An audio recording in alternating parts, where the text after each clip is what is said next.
இப்போ பார்த்தீங்கன்னாக்கா டைம் வந்து ஒரு 12:15 பக்கம் ஆயிடுச்சு. வேற லெவலு வெயில் கொளுத்துது. இங்கே இருக்கிற சில விஷயங்களை நான் வந்து ஃபோட்டோ எடுக்க போகிறேன். இந்த ஃபோட்டோ எப்படி வந்திருக்கு அப்படிங்கிறத நம்ம பார்க்க போகிறோம். எனக்கு வந்து இந்த பூ தான் அழகாக இருக்குது. ஏன்னா இந்த இவ்வளோ க்ரீன் ஷேட்லேயும் ஒரே ஒரு கத்திரிப்பூ கலரில் ஒரு பூ இருக்குது. அந்த பூவை நம்ம ஃபோட்டோ எடுக்கலாம். ஐஎஸ்ஓ வந்து கம்மி பண்ணணும். எனக்கு இவ்வளோ வெளிச்சமாக இருக்குது, அதனால் ஐஎஸ்ஓவை வந்து கம்மி பண்ணலாம். எடுத்தாச்சு. அந்த பூவோட கலர் மட்டும் கொஞ்சம் டார்க்காக தெரிகிற மாதிரி பிளர் பண்ணி ஒரு ஃபோட்டோ எடுத்திருக்கேன். அதுக்கப்புறம் வேறு ஏதாச்சும் ஒரு ஃபோட்டோ எடுக்க முடியும்னு பார்க்குறேன். இங்கே பார்த்தீங்கன்னாக்கா ஒரு இலையில பார்த்தீங்கன்னா ஒரு காய்ஞ்ச ஒரு இலை வந்து தொங்கிட்டு இருக்கு. அதை எடுத்தோம்னாக்கா அந்த ஃபீல் அழகாக இருக்கும். ட்ரை பண்ணி பார்ப்போம்.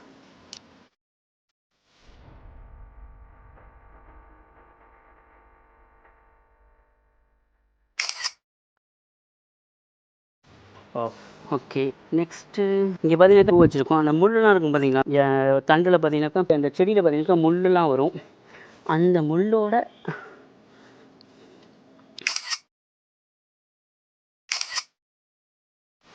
இங்கே ஒரு குட்டியாக ஒரு செடி ஒன்று வளர்ந்துருக்குங்க. அதுக்கு தான் இவ்வளோ கஷ்டப்பட்டு எடுத்துகிட்டு இருக்கேன். அது வந்து அங்கே செடியே வளராத ஒரு இடம் அது. அந்த இடத்துல ஒரு குட்டியாக ஒரு செடி வளர்ந்துருக்கு. அதை நான் ஃபோட்டோ எடுத்து காமிக்கிறேன், எப்படி இருக்குன்னு மட்டும் பாருங்கள்.